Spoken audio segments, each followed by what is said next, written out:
There's never been a true measurement that can fully gauge that of human cruelty. Yeah, sure, some have tried.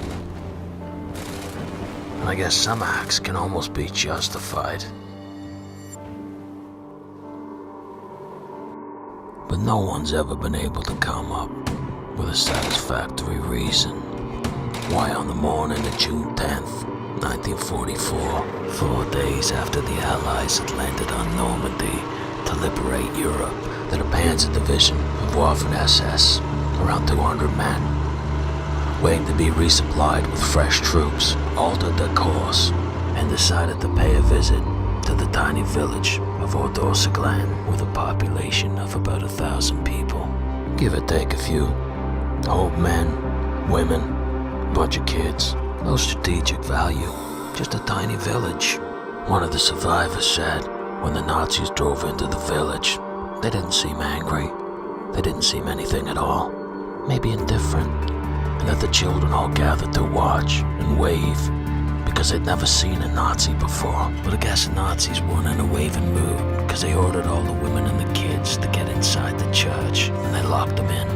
And the men put in a barn and a gas bomb were thrown into the church window.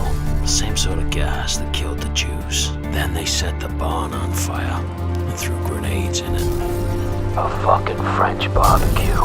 And as people tried to crawl out, the machine guns were waiting, and the survivors were bashed and hacked up and shot by the Germans. Every goddamn one of them. A witness said that a baby who had been hidden were found by one of the soldiers, and he put it in a baker's oven, still hot from the morning bread, and he baked it like one of those rolls that all those French like to eat.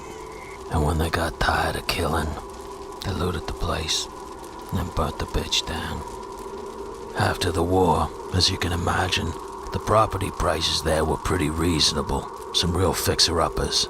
The government even offered incentives for young families, but I guess no one wanted to build a life on death. So it became a ghost town, and still to this day, occupied only by the lost souls that lost their lives that day. Neighboring villages say that sometimes on a quiet night, you can still hear the sounds of children playing on the village's empty streets. Of course I got my reservations, but who can say? The afterlife is a fucked up thing.